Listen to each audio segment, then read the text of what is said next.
Antonio, may I have a question very quickly? Is it okay if I turn off the video for a while? Okay, thank you. I'm here.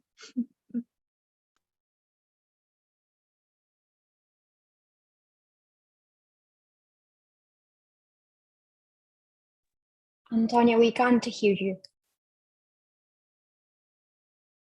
Okay, now you hear me. I was muted. Good morning, good afternoon, everyone. Good afternoon. We just wait 1 second while all the people are entering in the room. Thank you very much for taking your time to be with us today for this webinar. I think we are recording and streaming, so we can just start in 1 second.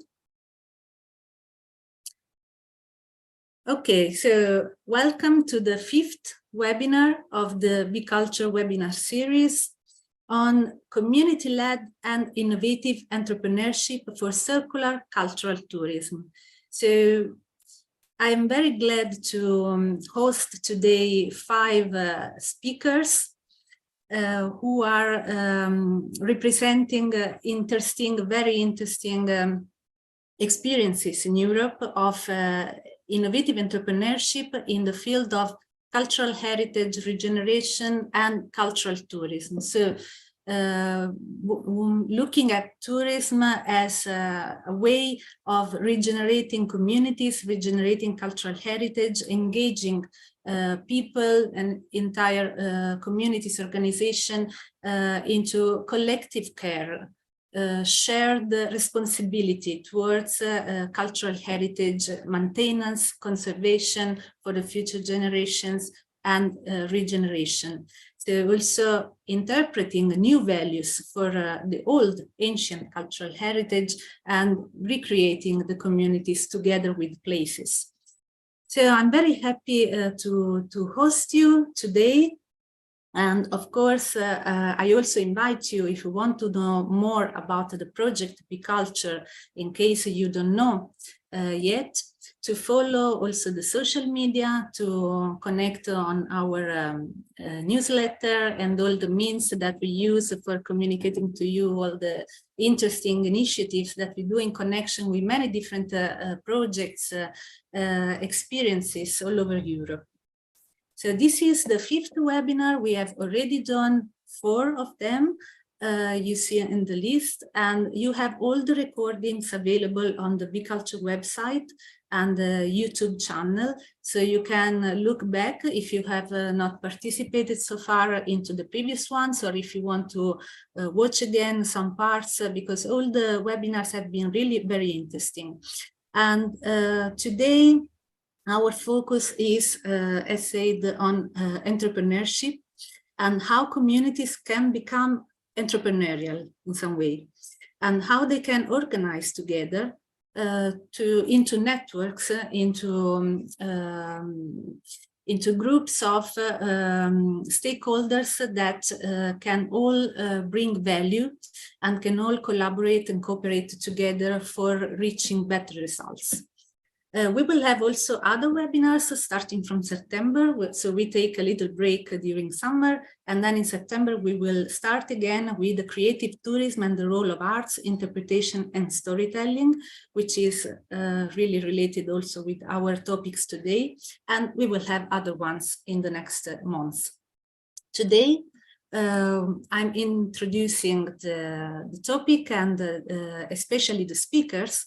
Eva Lemet, from Love Esti, Creative Estonia, Antonella Fresa from the Horizon 2020 project in Cultum and organization promoter, Anna Salvaggio from the 5 Senses Open Air Museums of Sciacca in Italy, and Antonio Della Corte from La Paranza Cooperative of the Catacombs of San Gennaro in Naples in English.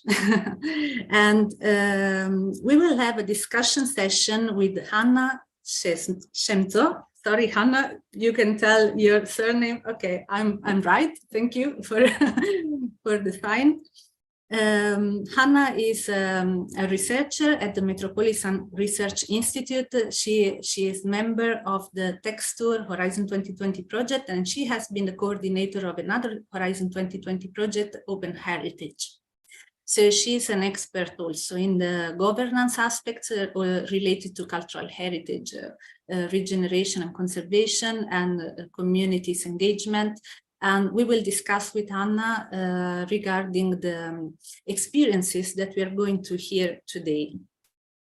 So I'm very pleased, very glad to give the floor to Eva Lemet of Love Hasty Creative Estonia. She's the CEO of this organization dealing with the cultural and creative entrepreneurs.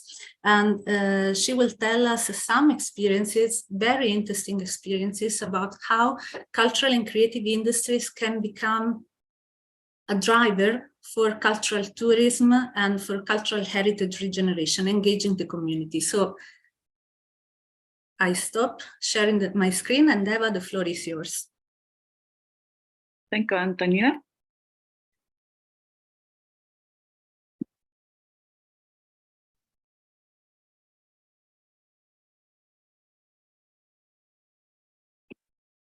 Welcome to everyone, and greetings from Estonia. We have national holiday today, and all Estonia is celebrating the midsummer, so that we are in the north, so that very short period in the year we have a good summer days, but now it's finally started this year. Our topic today is about the community lead and innovative entrepreneurship based on creative and cultural industry development. And I give you some examples from Estonia and also some examples with cooperation projects where Creative Estonia is taking part. I am managing director of Creative Estonia, and we are operating already 15 years. Creative Estonia is Creative and Cultural Industries Development Center, which promotes and develops creative industries and creative businesses. Our mission is to take Estonian creativity to the world. The all actions what we are taking, that will follow us to this mission. Creative Estonia is explaining all the time the essence and importance of creative and cultural industries, raising awareness already since 2009. And it's endless work as people are changing, and you should continue it all the time to tell more what is about creative and cultural industries. We are sharing information and support materials about creative businesses. These materials are available in our website, and it's the most visited part of in our web where people are learning how to start business. We have many trainings programs, and we are organizing events and seminars and to support creatives to become entrepreneurs and improve their skills. So that during this, we also inspire them to introducing best practices around the world, but of course, also from Estonia.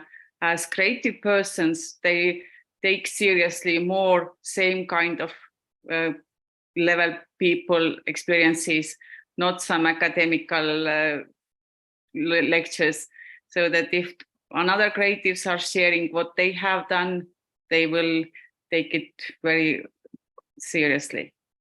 We have also built a web portal for creative entrepreneurs and startups, incubation and accelerator program. It's an online incubation program, and we were very far from the other online trainings. We started already 2011, and now we have also these online programs available in Georgia and Moldova, as we have supporting these countries to develop creative and cultural industries and entrepreneurship. Now we are moving to today's topic, so that when creativity meets business, it gives some bigger opportunity to be more innovative, and culture and creative industries will influence innovation processes in other sectors by contributing then with creative talents, skills, and tools.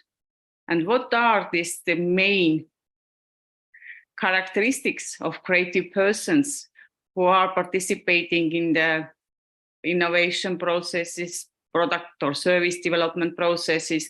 They will bring in the teams lots of experimental, empathic, collaborative, interdisciplinary, and user-centric views, so that it's most important in our days to be successful in your business and to find new and innovative solutions. All these global challenges, what we are facing nowadays. So that my message and all creative sector message is that please collaborate with creatives, and you will see that that it's the best way to find the best solutions. In culture tourism, it's not new for you, I expect, but culture tourism will include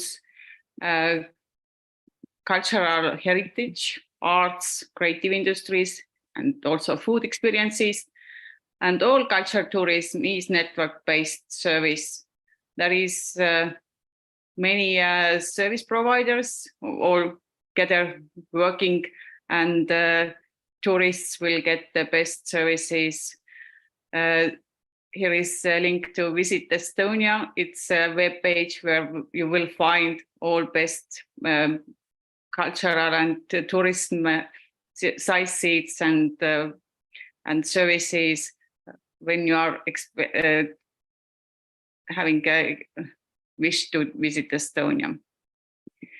And one of the good examples from Estonia is touristic route. It's called Onion Road, and it is in the east-south Estonia. It's a very famous and very rich cultural district. There are lots of things and places where you has opportunity to get involved and to get a good experience. This network has 36 members, and they are offering various of services. And this road is run by NGO, which is carrying same name, Onion Road. And they have established kind of cluster platform that they all have same aim to take this region more visible for tourists, but also good place for local people to live. And also they are supporting these local SMEs who are providing these different services. They are organizing some of them handicraft workshops, classes. There are heritage and art tours. There you can play disc golf or sailing in the Lake Peipus. There is many places where you have cruises, villages, and local landscape. You can use a scooter for that. And you will get the local food experiences, definitely.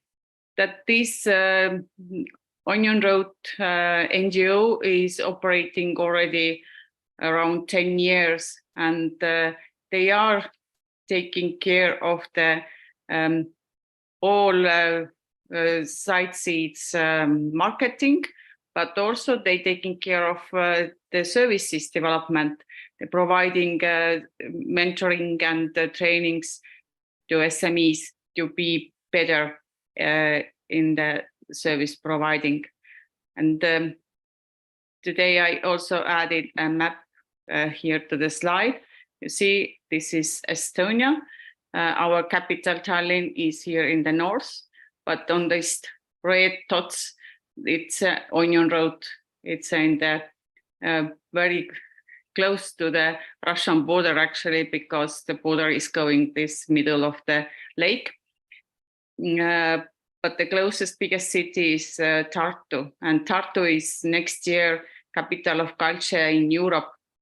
So if you are planning to visit Tartu, maybe it's also good opportunity to take a tour in Onion Road and to discover more this area and culture and heritage life in Estonia.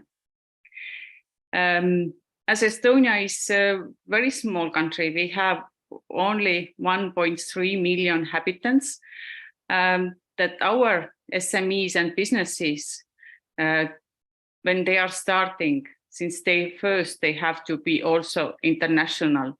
And Creative Estonia mission is also to make connections with other European countries and to get the knowledge and give more opportunities to our businesses to get contacts in European level and to grow their business. During this, we are participating in many European level projects, and now I selected a few of them who are closely connected to the tourism sector. First example is it was in Baltic Sea area project. It's called Spatial Tourism, and during this project we developed a training program for adults to give them knowledge and also to train their skills how to be tourism route creator themselves.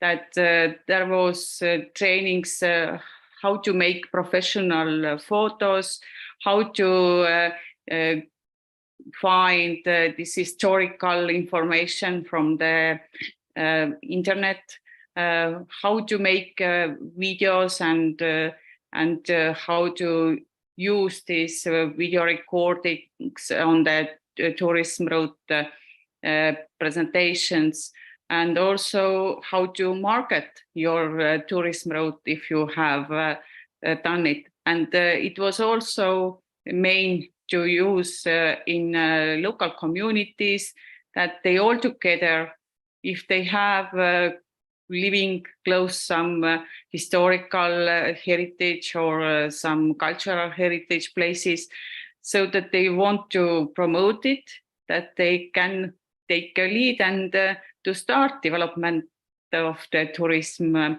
route. So it was a very successful project, and during this project we had local training programs, and I hope that some of them got the inspiration to start development of touristic route.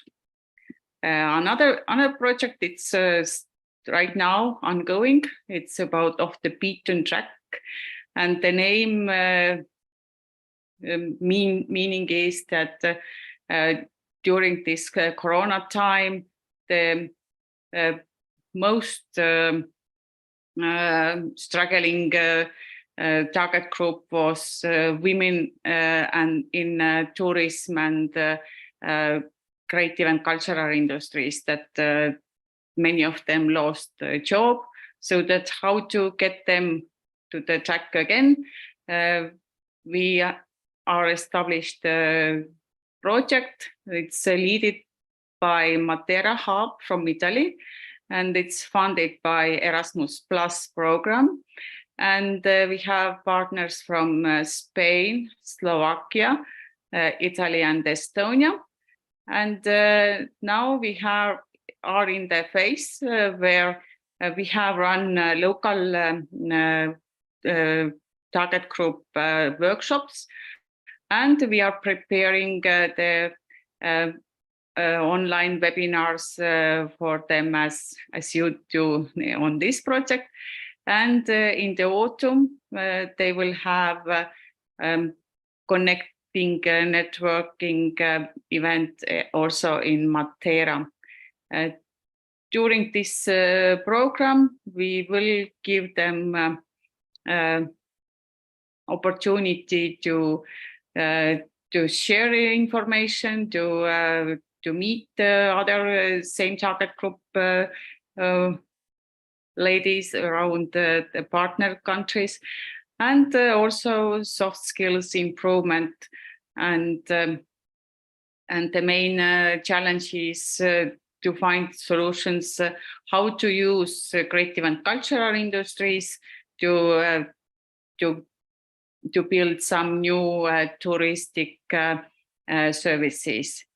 That it's very much goes to this today's topic. And if you are interested, you can take a look the website of the bt.eu, and there is open areas where you can follow this or materials what we have developed during this project. And the next project what is ongoing, it's in the Baltic Sea region, and we are developing another capitals or culture capitals program. It's called the Baltic Sea Region Cultural Pearls. It's mainly eligible to apply to this title for smaller cities and region to increase their social resilience in using culture and in the innovative way. That in the autumn this year will be the first round where we will announce 4 Baltic Sea Region Cultural Pearls. They will get peer-to-peer learnings. They are developing action plan and also have some study visits to visit other cities and regions in the Baltic Sea region, and to build connections and to continue after the Cultural Pearls year, to continue collaborate with other cities. So that it's quite new, and we are very excited on this project. And in 2024, there will be open call for all cities and smaller cities and regions in Baltic Sea region. We have in the Baltic Sea region 8 countries. We have partners in the project from all countries, and during this project we will support these local cities and regions who are applying to this title. But when the project will be ending in 2025, we really hope that this will be already established so well that it will be continue this Cultural Pearls awarding, that we will see it all this beyond of the project. And the last you have just 1 minute just to tell you. Yeah, it's the last example. It's very shortly. It's just started in 1 month ago, and we doesn't have a website yet. But it's about managers and European smart destinations development program. It's also led by our Italian partner from Brindisi. Destination Makers is the institution, and we are developing the program to give local initiators more knowledge how to become manager of a smart destination. And it also includes how to build community who will be a part of this destination making, and what kind of actions they have to do before become of European smart destination. I hope that it will be also good insights to Estonia, and we have many interesting partners already who are looking for this program. So that's all. So sorry if I was too long, but if you have any quick questions, maybe I could answer. Thank you very much, Eva. And I see that the chat is already starting to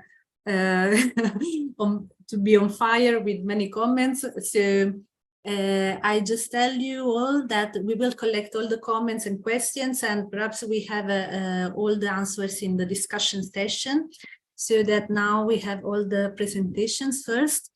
So now I'm very glad to give the floor to Antonella Fresa.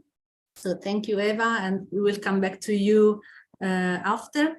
Antonella is manager at the Promoter and member of the network manager, communication manager at the Be.Cultour Horizon 2020 project. So she will tell us about some case studies of this Horizon project, which is focused in parallel with Be.Culture on remote and rural areas, and how they can thrive, how they can regenerate their territories also through cultural tourism and engaging the entire communities. So Antonella, thank you very much for being with us, and the floor is yours. Thank you, Antonia. It is a pleasure to be with you.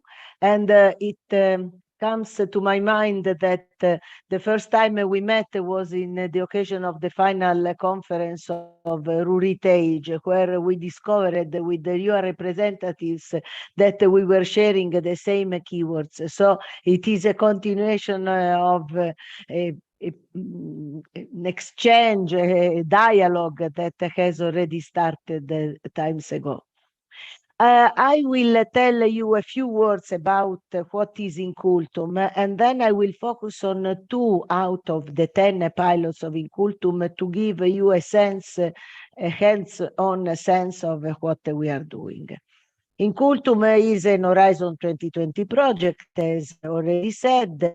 We started in May 2021, and we will arrive to May 2024. So it is a 3 years project. And the focus, the challenge that Be.Cultour wants to address is how to develop new ways of cultural tourism that are sustainable and targeting areas not yet known, that are considered marginal from a touristic point of view, but at the same time they are full of heritage and touristic opportunities. And we wanted to do this taking into account 2 foci: the community's engagement and the adoption of participatory approaches. We start from the consideration that tourism is more than traveling and consuming. It has a great potential when it comes to culture, nature, and knowledge, and the combination of these 3 aspects is very relevant.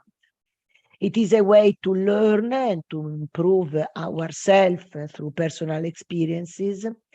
And last but not least, in particular nowadays, it is a way to enrich our vision of the world and to improve a mutual understanding. We are all aware how much this is demanded in this moment.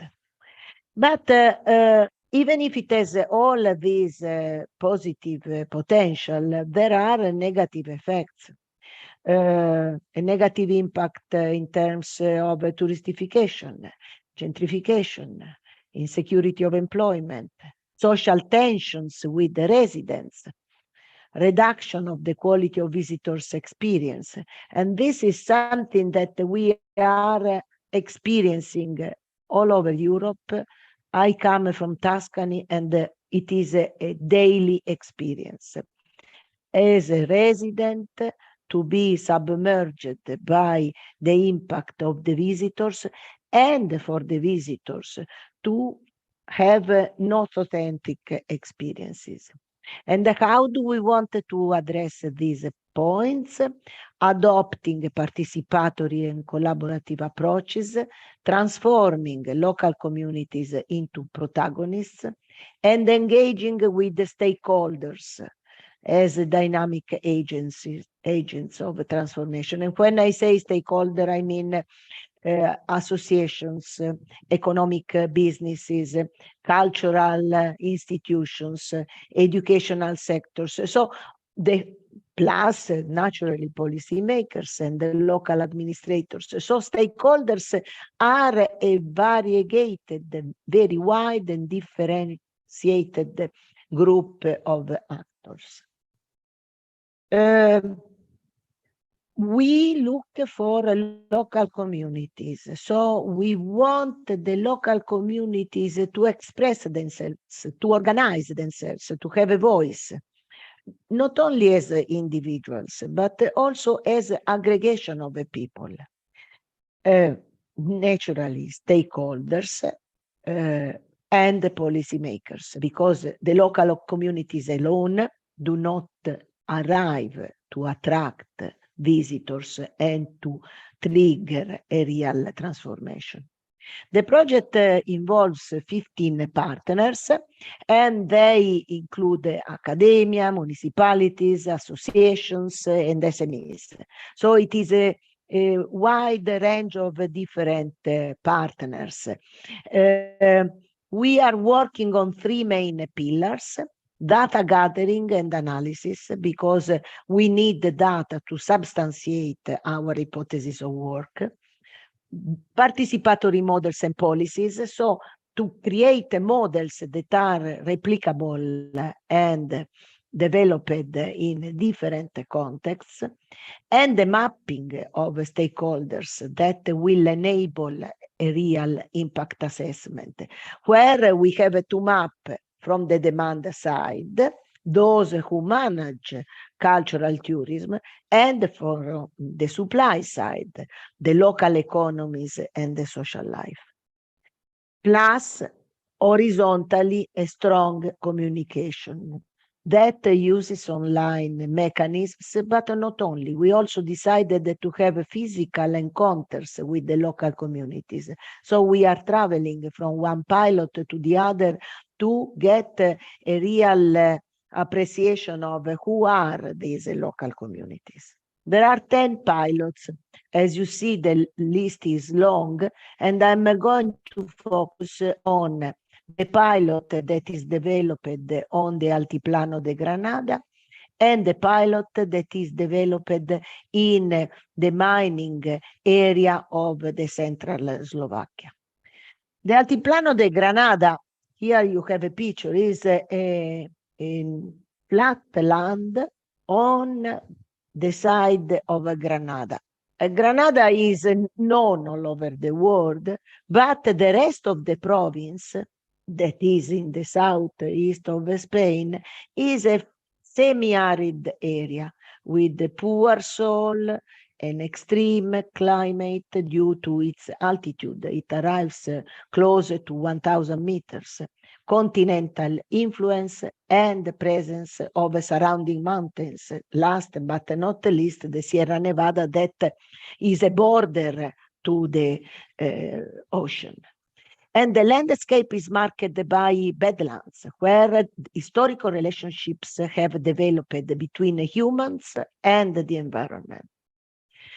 It has been affected by a strong depopulation process, and it has one of the lowest per capita incomes in Spain.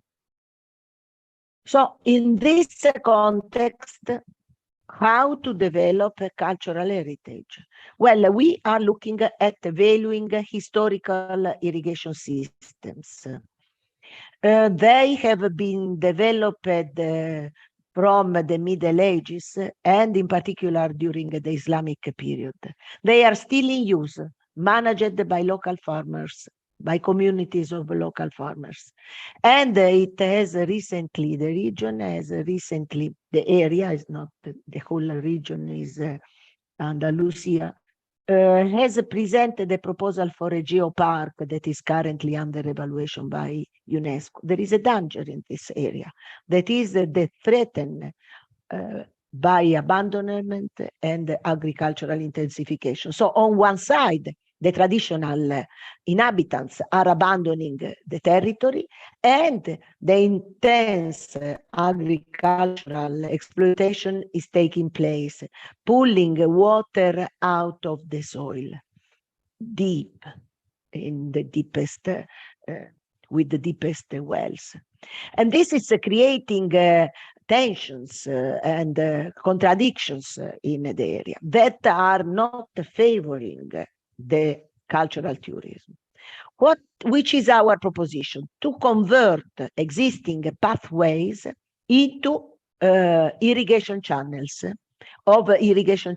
into cultural paths, into experiences, and to link the cultural tourism with the agrarian expertise, the rural heritage, the traditions, the practices, the ecosystem services, the shops that sell traditional food, traditional agricultural products, as well traditional handicrafts, and to interpret the cultural tourism as a tool, not as the goal, but as a tool to disseminate the values of the traditions and bringing these traditions closer to visitors, in order to offer to visitors a first-hand experience and being guided directly by the farmers who are taking care of these irrigation systems.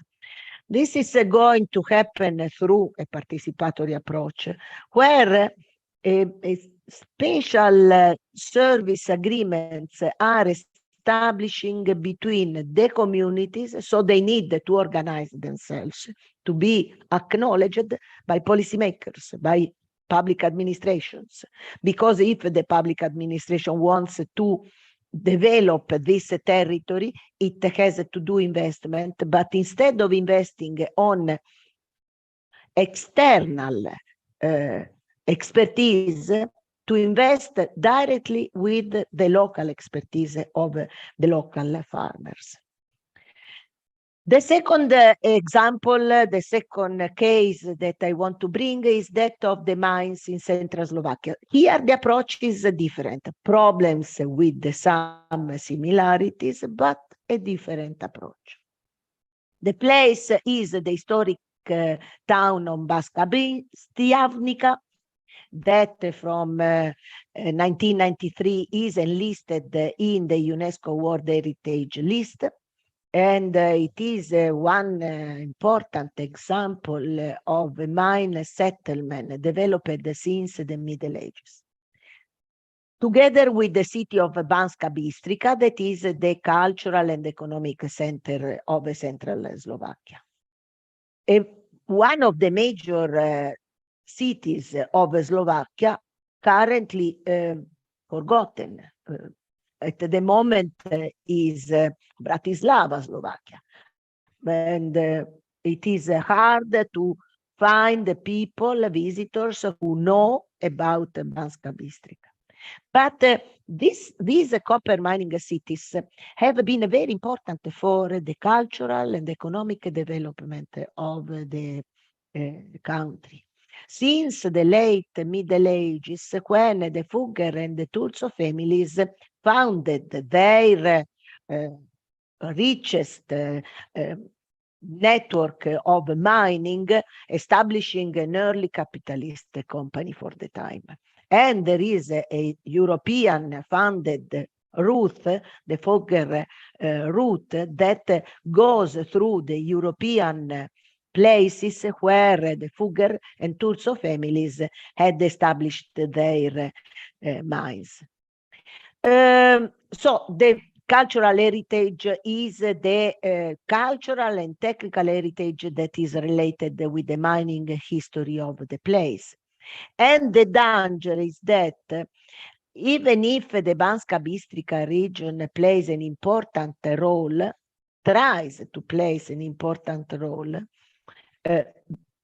mostly because of the tourism routes, the Barbora route and the European Fugger route, the city lacks marketing, lacks a way to present its richnesses to the visitors. Have been traveling there hard to understand where to go, where to discover these gems. And for this reason, the idea is to use the digital technologies. So the proposition has been to develop an interactive map. But this map, the mining treasures of Central Slovakia, is not just a development run by an IT company. It is a participatory map. It is a map where, starting from the logo, the visual identity, a public contest has been launched where students and young creative people participated. One of the proposals was chosen among more than 20 offers. The website has been developed thanks to the participation of the people who participated in the contest, and it is now engaging local communities who are called, and the people who are called to contribute with the pictures from their family albums and stories of their family. Here we find also the story of the ex-Soviet culture, with an important museum of the Soviet period that has been the subject of multiple changes. So going in the area of Banska Bystrica means to discover a story that is in our roots. This is these are screenshots. Yeah, screenshots from the application. So what is innovation? Is something new. It should be incremental, emerging in a given context, spreading through encounters with the users. But if it is not adopted by a greatest number of people, the invention, the innovation is not. The invention is not an innovation. So the challenge of Be.Cultum now is to extend the adoption of our proposition, to gain support from policymakers, to plan the economic sustainability of the various actions in the 10 pilots, and to continue and to strengthen communication, dissemination, promotion, and mechanism to attract the attention. These are the contacts. Should you want to have further information, and thank you for your attention. Thank you very much, Antonella. So we have been very attentive to this case. It's very interesting. So we also say thanks to Eva. She needs to go. But while speaking, we were chatting, and also I invite you to write any question also to Antonella in the chat so that we can collect everything and answer later. Now, I am very glad to invite Anna Salvaggio on the floor, virtual floor. Anna is a social entrepreneur. She's a vice president and experience manager of the Five Senses Open Air Museum of Sciacca in Sicily region in Italy. She's also vice president and co-founder of the cooperative of Community Cooperative, which is a special form that we have in Italy, which is called Identity and Beauty, and this says a lot. This community cooperative is saying that building a destination in Shaka, a creative destination based on experiential, relational, and transformative tourism. So, Anna, we are very glad to hear about your experience. So you will tell us what does it mean, all this, and the floor is yours. Hello to everyone and good afternoon, and thank you for having our community here today and for giving us the opportunity also to hear the other experiences. I'm going to try and share my screen. So here we are. Can you see it? Yes, yes. Perfect. So today I'm representing our community cooperative, which is it is called sometimes community enterprise when not in Italy, and we are an enterprise which is managed by different people in the community, and I will tell you a little bit more during my presentation. And we created a widespread info point, so an open air museum, turned the city into an open air museum. So how we started, which was our vision, we believe that tourism can be used as a tool to reorganize and sometimes create the connections within a community, to first of all be aware of protecting and enhancing the heritage. And these two factors then can in turn generate a sustainable and long-lasting economic well-being. Where are we? As Antonia has already said, we are in Sicily, in the southwest part of Sicily. When we started, it was a town of 42 inhabitants. Now we've gone down to 38 inhabitants. So the new data, which I think are from 2018, say that there was a crisis going on. So Shaka is a great example of the Italian or maybe even European heritage, which is really often not well exploited and enhanced. For example, in Shaka, the tourism was made only of onshore stays, so which overnight stays declining year after year. It was a crossing point between two archaeological parks, the one of Selinunte, which is one of the biggest in Europe, and the one of Agrigento, the temples of Agrigento, which are a World Heritage UNESCO site. And so this led also to an economic, social, and cultural crisis. Is an issue from Shaka, but is really an Italian issue. In Italy, tourism is worth 12% of the GDP and culture 6%. So we see the importance of those sectors, but we have not yet learned how to really use the resources in order to turn them from potential to effective. We believe that there are three main elements lacking. The first of all is awareness, because sometimes we are a little bit spoiled of what's around us, the beauty and the heritage that surround us. So we are not aware of its value. The second one is the competence in transforming that potential, those resources into actual value, which can generate social, cultural, economic, environmental, and human value. And then the third one is connections, because a lot of times we create networks where we create them and we speak with the people who are doing exactly the same thing as us from the same sector, while the reality is way more complex. So especially when talking about tourism and heritage enhancement, everyone has to be involved in the community. So what have we done in Shaka? We have connected the people and enhanced the resources, and we have transformed those resources into valuable products and services, which actually have a value in today's tourism market. So we have transformed the cultural heritage, a lot of times intangible, into experiential, emotional, relational, and transformative tourism.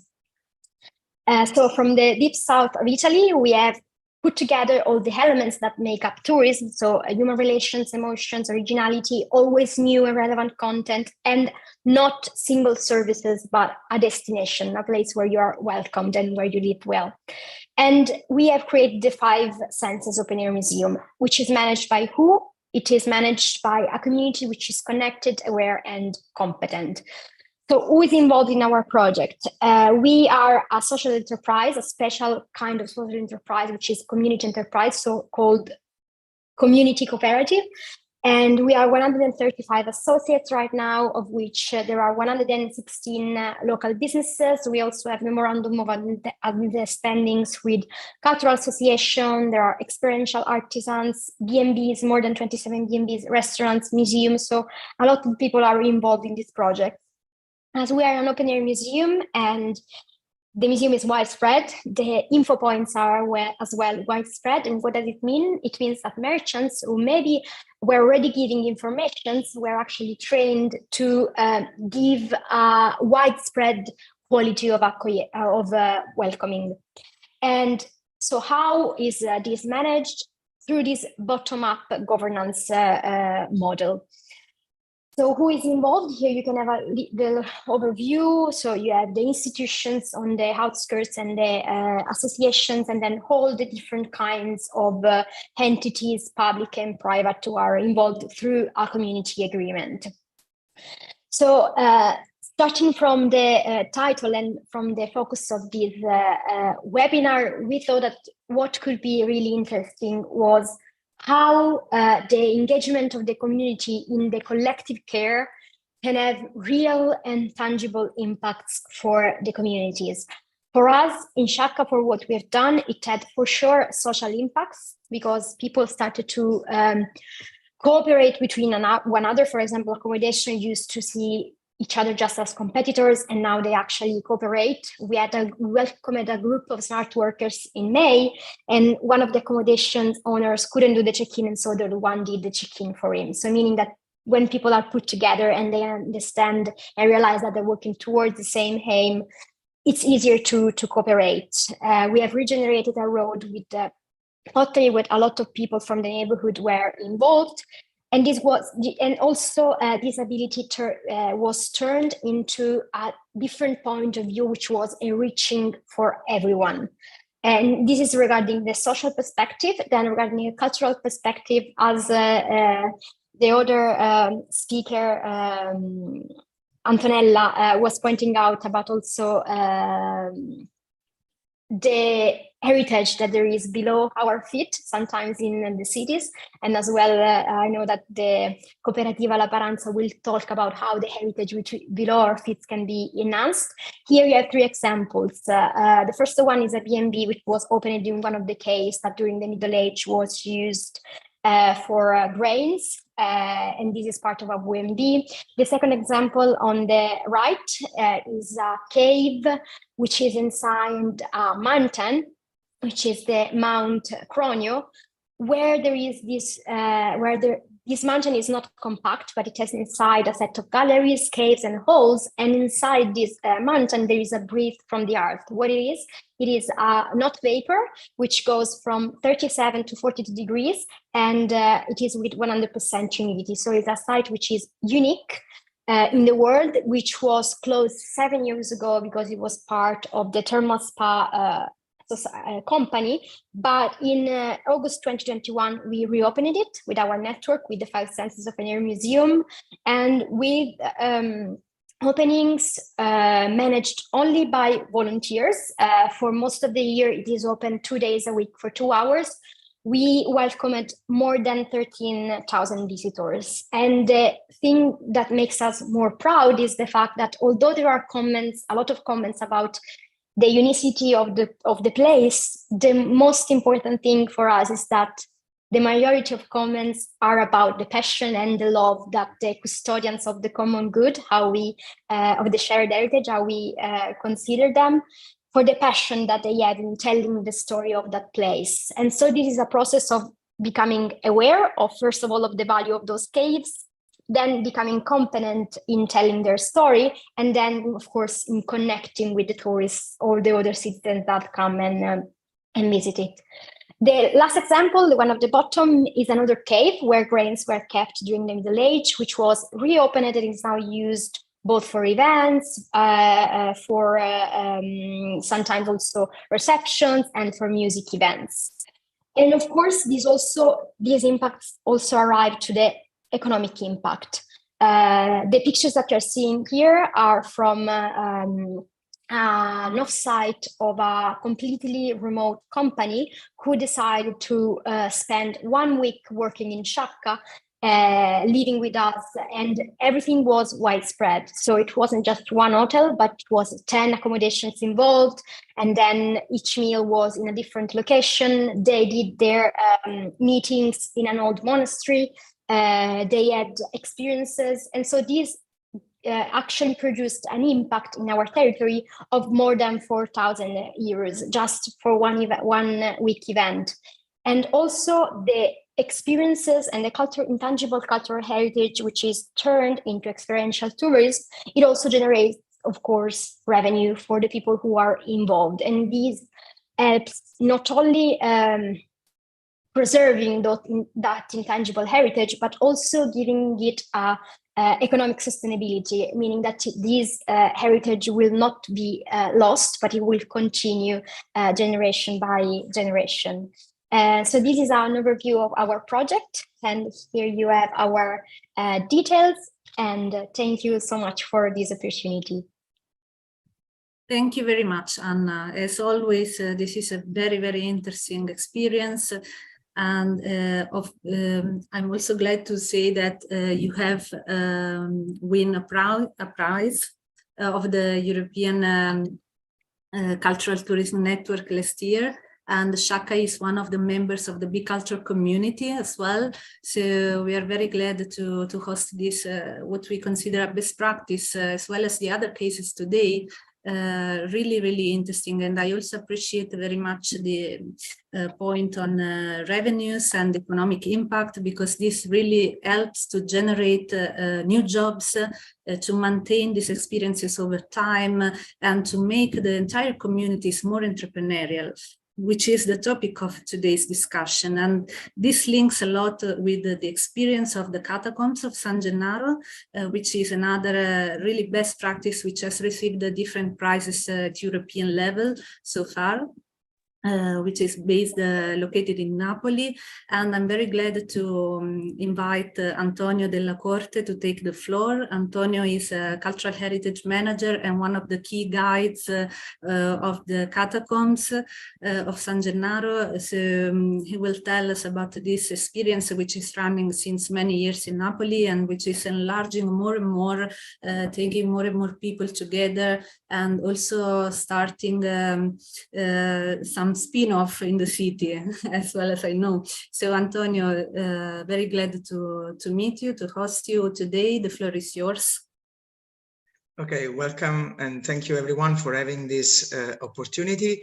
As Antonia said, I'm trying to share my screen. I don't know if you see it. Yes, we see your desktop so far, so you can see the presentation. Good. Perfect. Thank you very much.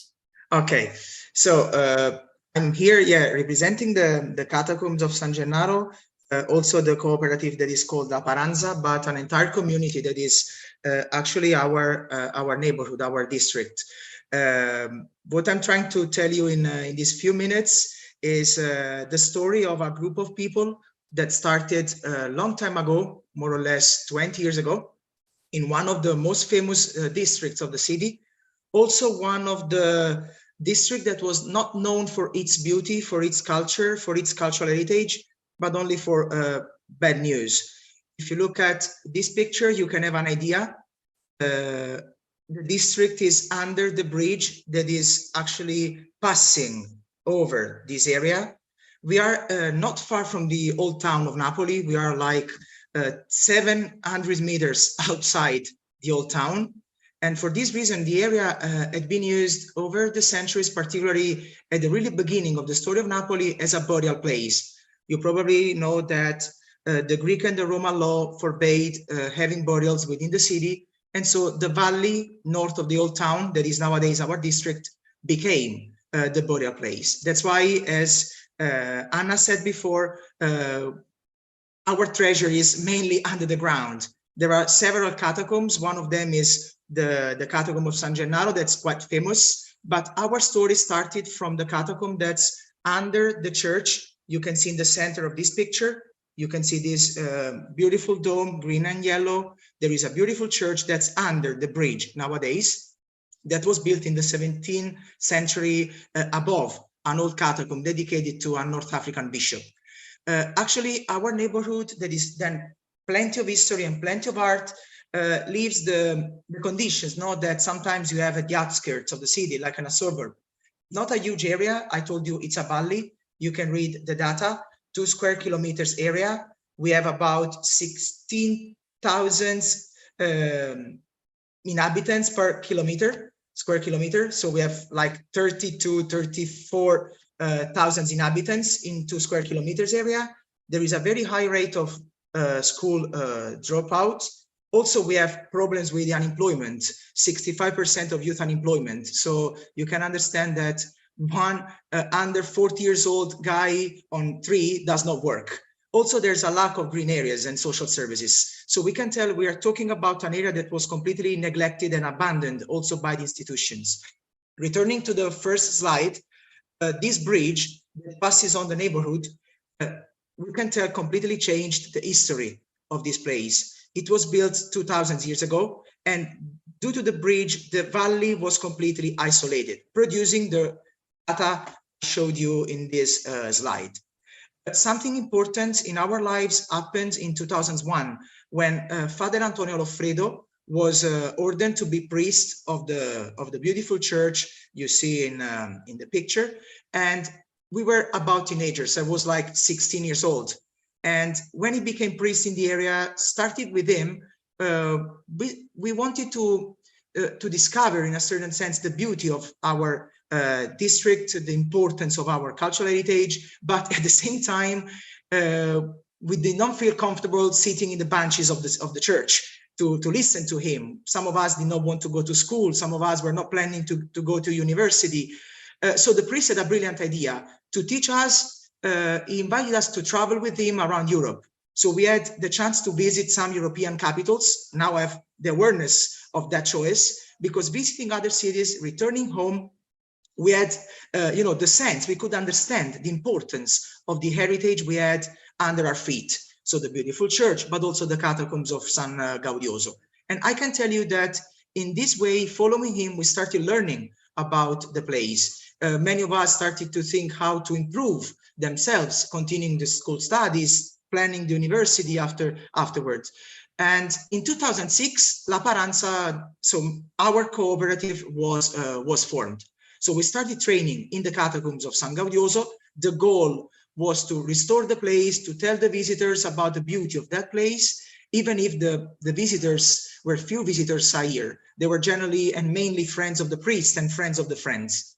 But a very important turning point in our story was in 2008, when we knew that an important Italian bank foundation called Fondazione Con il Sud started for the first time a call for proposals, like a call for applications. The goal was financing a project to restore an abandoned monument and at the same time creating employment for the local people. So involving the human capital of the area in the management of the restored monument. We knew that not far from our catacomb, San Gaudioso, there was also the one of San Gennaro that was like 700 meters far.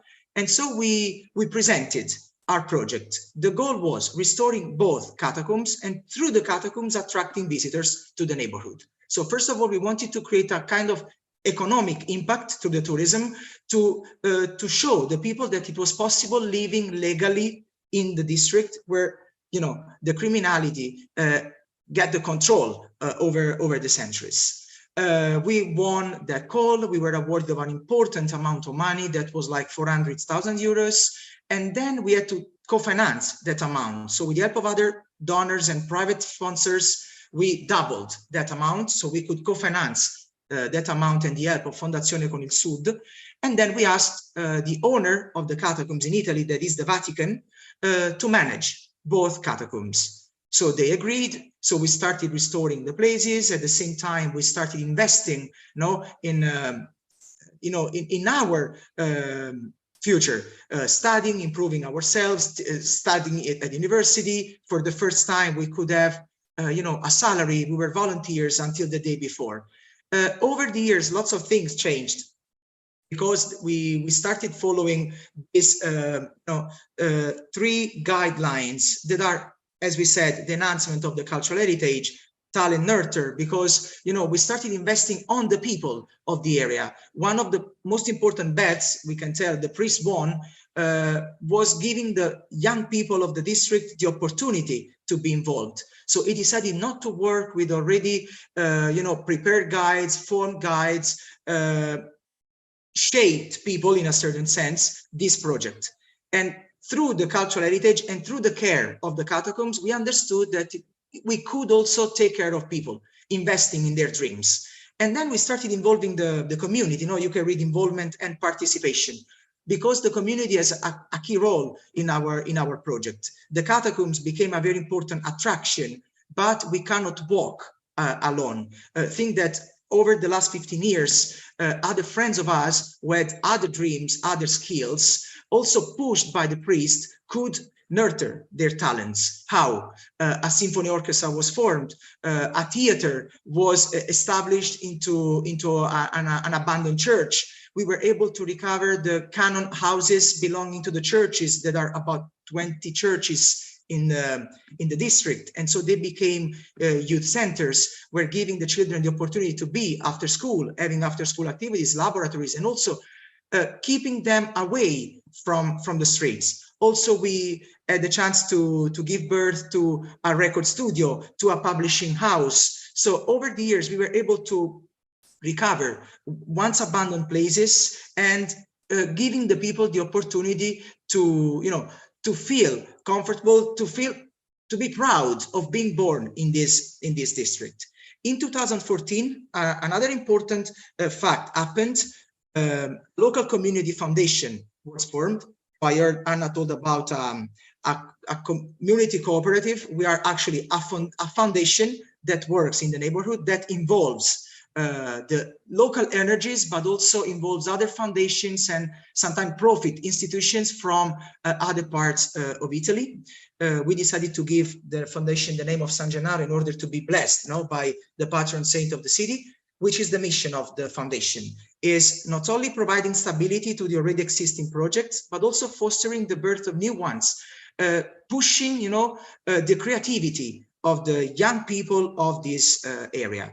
Up to now, we count in the foundation, La Paranza is one of the members of this foundation, 10 members, and collaborates with about 30 non-profit institutions, which are mainly made by third sector institutions who work in the area to provide services and also activities for the people.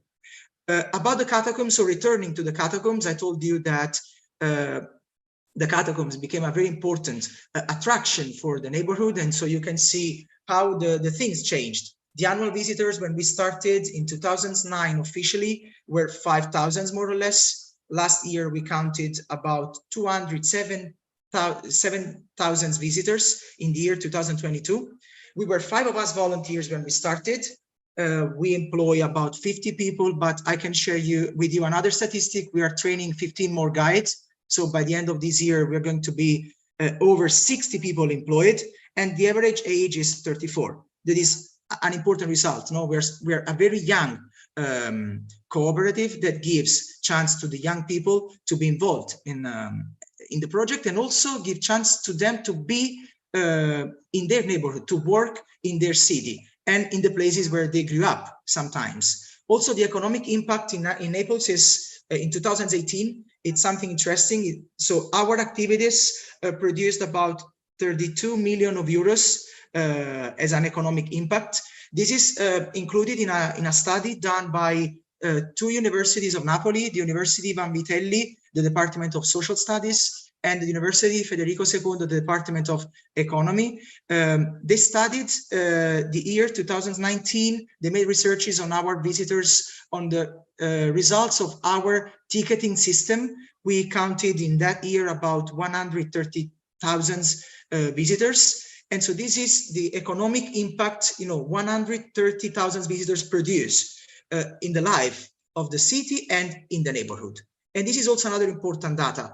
13,000 square meters of heritage that was once abandoned was recovered. And most of this heritage is nowadays, the house of the activities I tried to present you before.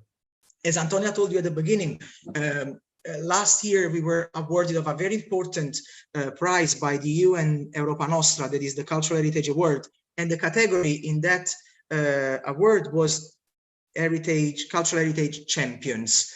That is not only something about the care, the restoration, the opening of new places, but is something that combines all the activities together to make the cultural heritage not only useful for those who are directly involved, but also something that can produce benefits for people and community who live all around. That's why the title of the work and the presentation was The Culture of Care and the Care of Culture. Actually, for us, the giving tours to the catacombs, taking care of this cultural heritage is an excuse, we say, to take care of people, to give them a chance and an opportunity in their neighborhood. The thing I missed is that all the projects we are running are not financed by the government, are not financed by the Vatican that owns the catacombs in Italy, but actually it's all supported by private funds and by projects we were able, to finance thanks to other foundations in Italy. I hope everything is good. I don't know if someone has been to Naples. I invite you to come to Napoli and also to the other places we are presenting. And if you come to Napoli, don't miss the catacombs. That's something that's worth to be seen. Thank you. These are the data you can read. Thank you very much. I sent in the chat a link that you can check all the participants to see some videos, presentation videos, some amazing pictures and images of the catacombs. And surely I can confirm personally that if you go to visit the place, the catacombs will remain into your heart, and especially because of the people engaged, people like Antonio and people that are starting changing their life by engaging in this project. So it's really amazing, and it's also the same what we see in Sciacca. So we will be also in place in Sciacca in September with the Be.Cultour project for some meetings, workshops, and of course we hope to visit all the places that we've seen today, and we invite you to do the same. So now let's go into the discussion session. We are just a few minutes late, but we will merge the two things of the questions, something we have already answered in the chat, but we will come back to those questions with Anna.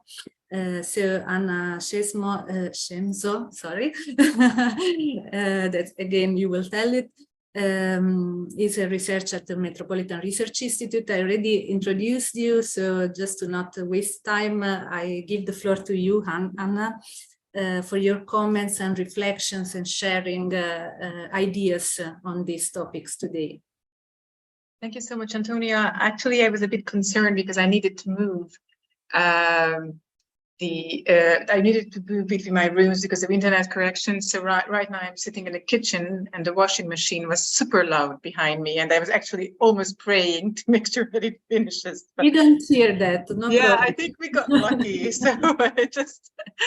So actually, I did not prepare slides quite on purpose because I think it's very hard to follow up after 4 very good presentations, and you're probably by now fed up with slides. But I was asked by Antonia to reflect on what was said, and I feel that now I have big shoes to fill because it was superbly interesting, and I visited last year the catacombs of San Gennaro, and they are really, really amazing.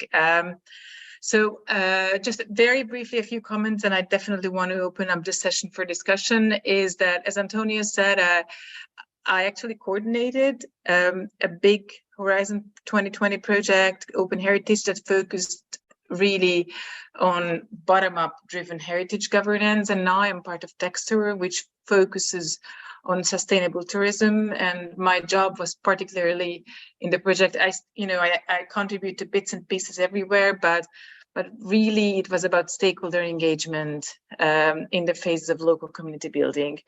And as I have, I had the opportunity just to think a bit freely. I mean, one of my comments I wanted to say that we talk so much about sustainable tourism, which is always key. At least it has been key in my work, and I think it has been key in the cases presented. Nevertheless, I actually find the concept itself very hard to translate into daily practice. It has many meanings, and of course, it's it definitely has it basically, it focuses on having social, economic, environmental, and cultural sustainability of the touristic activities, and it always involves the active of the local community, residents and stakeholders. But whatever happens, my experience so far, and I think we have, that it's just very hard to reach. I loved in today's discussion that what is when Antonella was, saying about the difficulty with tourism, because this is also my experience, is that tourism is both a blessing and a curse, depending on what time of the year we are in, depending on whose perspective you take. And there are always many controversies and antagonisms involved when you negotiate between parties. It's something that is very beneficial often, and we are going to need to live with that. But somehow this is why there are so many projects focusing on that. We need to find a compromise. And what I found is that in my work is that these compromises between different parties are so much easier to reach when big money is not involved. So, so particularly in places that are not the touristic centers themselves, but are even outside or at least in the fringes of touristic centers. And I think the cases introduced here are very good examples for this. So I kind of feel that this is, to reach sustainability, to me so far, this seems to be one condition. But this is actually also an opportunity that, but to fulfill the expectation of sustainability, there are other conditions that need to be met. And I actually collected 3 that I find super important. One is that the appropriate institutional policy setting. I'm personally a big fan of the, of the importance of policy and legal framework, because this can really allow small initiatives and communities to thrive and allow and support very specific governance, the formulation of very specific governance frameworks. I mean, by no chance, we heard 3 Italian cases here, and there are so many more. And the thing is that, in my experience, Italy is a hothouse of such innovative tourism, of such innovative governance arrangements that focus on local communities and sustainable tourism. Of course, there are enough sites, to work on, but this is actually not the only thing. The existing legislative backgrounds that support community cooperatives and that supports commons, that really enables such initiatives to work. Of course, it also means that there are separate financing and funding available, but sometimes I think that can also be more of a cherry on the top. But we also heard in today's presentations, one of them, so that there are big Italian bank foundations that support these initiatives, and you can see the results. The other important factor that I see is that you need, I would call them willing protagonists. These are local civic initiatives, NGOs, and even SMEs that are embedded in the local context, and they have transformative power. If you think about the SMEs, local SMEs, and I think the Sicily case is very much a good example of that. Is that they can, it's a mutually beneficial relationship. So the SMEs are dependent on the local people, and the local community is also a bit dependent on the SMEs that provide work for people in the area. And the third component that I also find very important, and that's sort of a supplement, I think, to my other point, is that the existence of active creative people.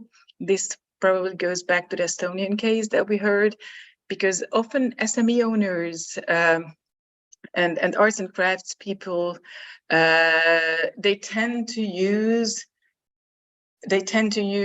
available resources very differently.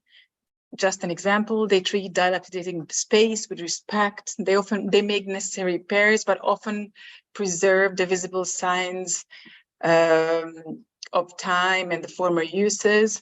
And I think one important could be that often they have limited funds, which sometimes prevents more complex transformation.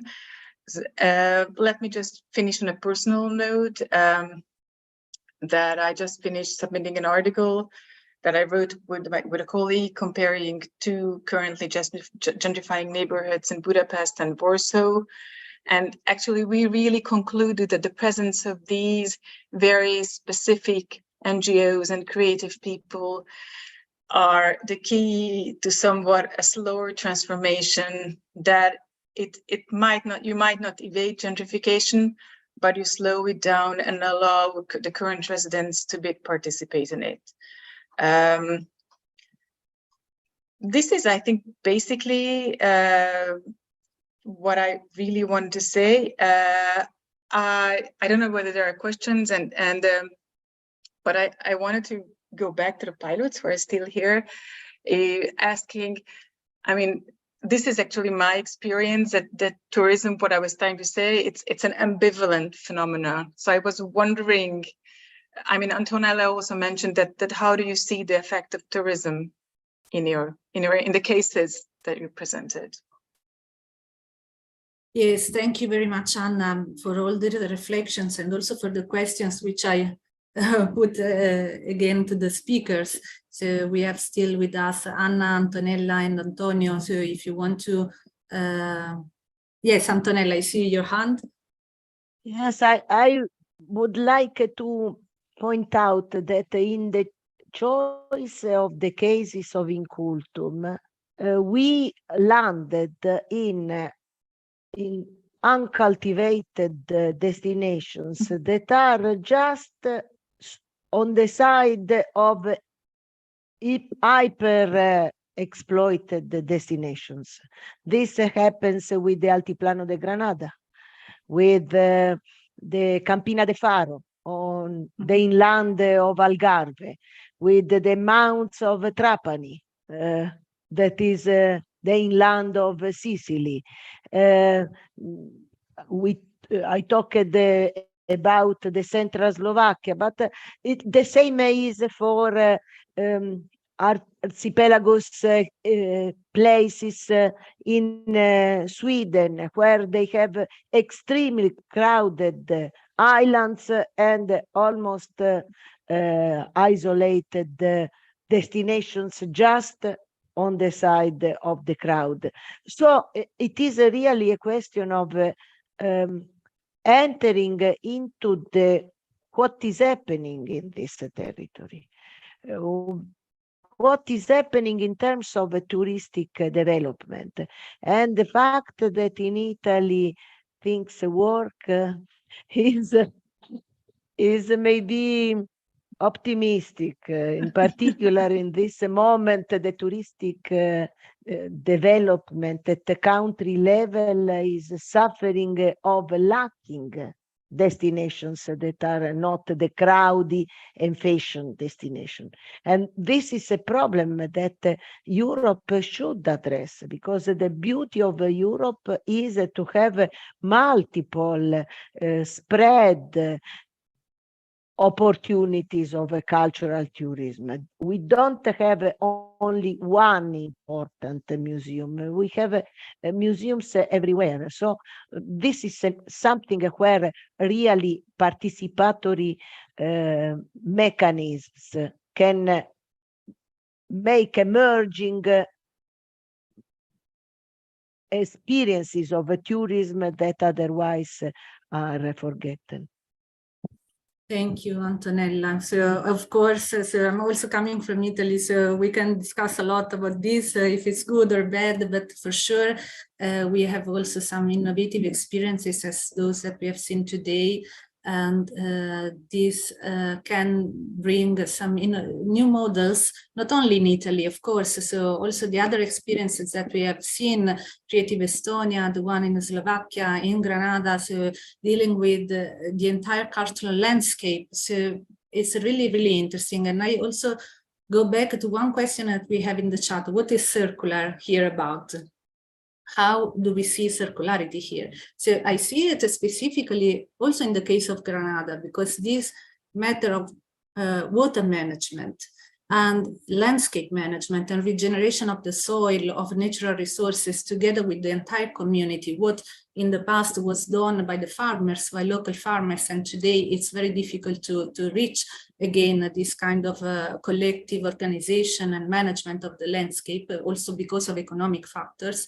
Of course, it's very interesting to see how the communities there will organize and will reach an agreement, a cooperation together.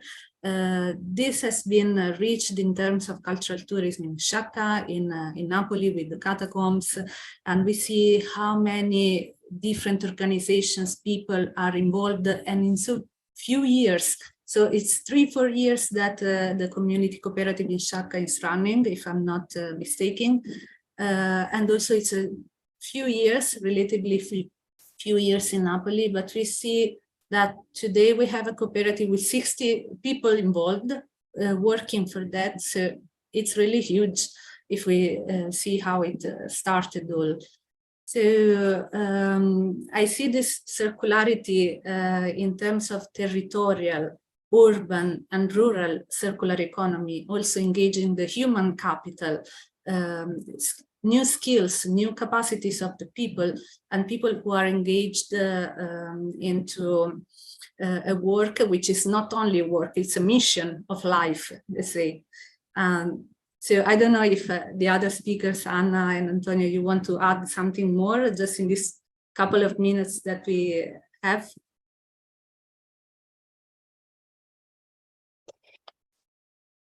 You Yes, want to go on? 1 minute, no problem. We can go out of some minutes. So yes, is a circularity of the of how resources are used in our territories, meaning that by connecting people together, what we try to do is we always try to not push, but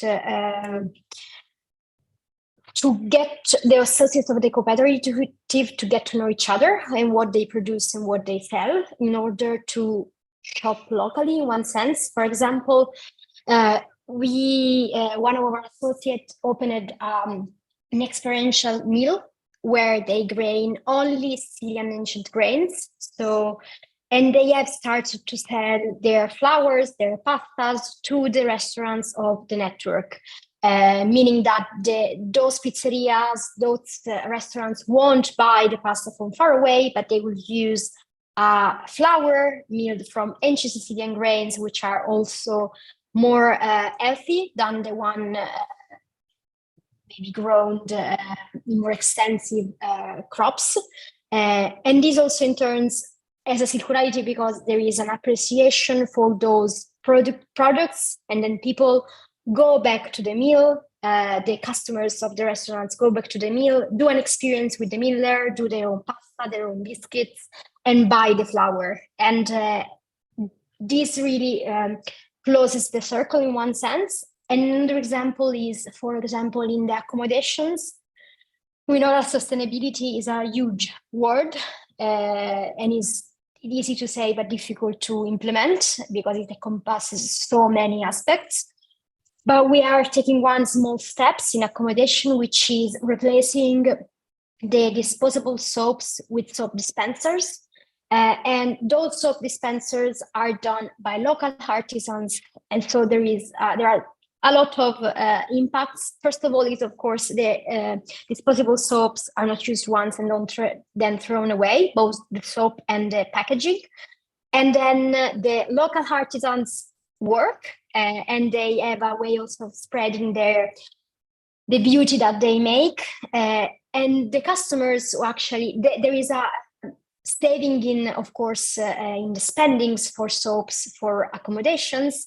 And then this is something beautiful for customers because they straight away come into contact with the identities of the place, and they can either go and buy the dispenser, the ceramic dispensers, or they can go and do their own, so make the dispenser with the potters. So this is a way, for us, the circularity, it's really connecting and ensuring those connections are actually useful for the territory. Another last example, and then I'll leave the floor to Antonio. With the flowers from the mill, the ancient the milled grains, ancient Sicilian grains. Also, a lot of the accommodation, majority of the accommodations are starting to sell. We also partnered with a bar, which is part of our network, and so he's using those flowers to make croissants, so that the accommodations, instead of selling the croissants, which come, frozen croissants, which come, we don't know from where, for sure from really far away, sell the local croissants. And this, of course, makes it shorter, the travel that they have to make, and it makes it also better because they really eat something healthy, which is super good. So just a few examples for what it means for us.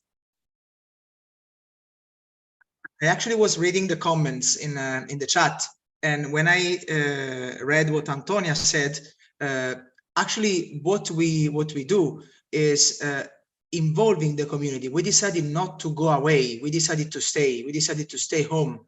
We decided to invest the skills we were able, to grow and enhance over these years in our district, in our houses, in our community. Lots of us were going away, or until a few years ago, in our district, there were only 2 opportunities to leave, or being part of a criminal organization or leaving the district. So if you grew up in the narrow streets of our district in 1990s, for instance, it was very hard. So you can be victim of a gunshot, you can be in the market, in the drug market, you can be whatever. So a child was killed in the main square of the district just because he was eating a panino right there with his friends. Actually, what we are doing is trying to give these young people the opportunity to be home, to feel comfortable in their streets, to feel comfortable in their houses, in their churches and abandoned monuments. Actually, recovering an abandoned church and making that church, unfortunately, I did not have time to tell you everything about the project, but reopening a church that was closed for 50 years and giving that church to the district to tell this is a place. We inaugurated this project 1 month ago. This was a church that was closed for 50 years. For the first time, we signed an agreement with the FEC, that is actually the fund of the religious buildings in Italy that is responsible for that. And for the first time, the Archdiocese of Napoli, the Church of Napoli, and this institution signed an agreement, and we have the chance to manage this place that was closed 50 years, that is nowadays a contemporary art museum where another young artist from Italy called Iago is exhibiting his sculptures. So actually, you are giving to the citizens, to the community, to the people who come to the city, a new vision, a new also perspective to see and read what is happening to the neighborhood. Another thing that to me is important about the circularity, I told you about several projects. I told you about orchestras, I told you about youth centers, I told you about gyms. Actually, this is the way, also to reach children, their families, and through them, sometimes we involve them in the touristic activities that are like giving tours. Many of the guides that work with us nowadays grew up in the orchestra, for instance. And so many of the children who grew up in our youth centers nowadays are educators and operators who work with other children. And also, we are all non-profit organizations, so we don't run for profits. If there are, we have to reinvest these profits in the activities, also training new people, restoring places, giving other people new opportunities. So I think this is something that can be defined circular. Thank you very much, Antonio. I need to thank all the speakers today for this great discussion. Thank you, Hannah, for sharing your thoughts, your reflections, coming from all your experience in different initiatives. and all the speakers. So I think it was a very interesting discussion today. I invite you to follow also the next webinars in which we will have more and more knowledge sharing, let's say, and more discussion with all the participants.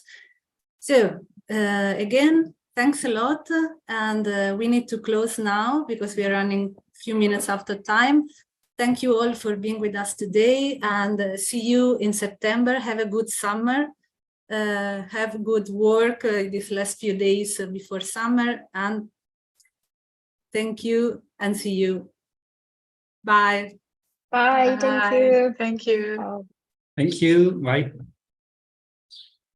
Bye. Thank you.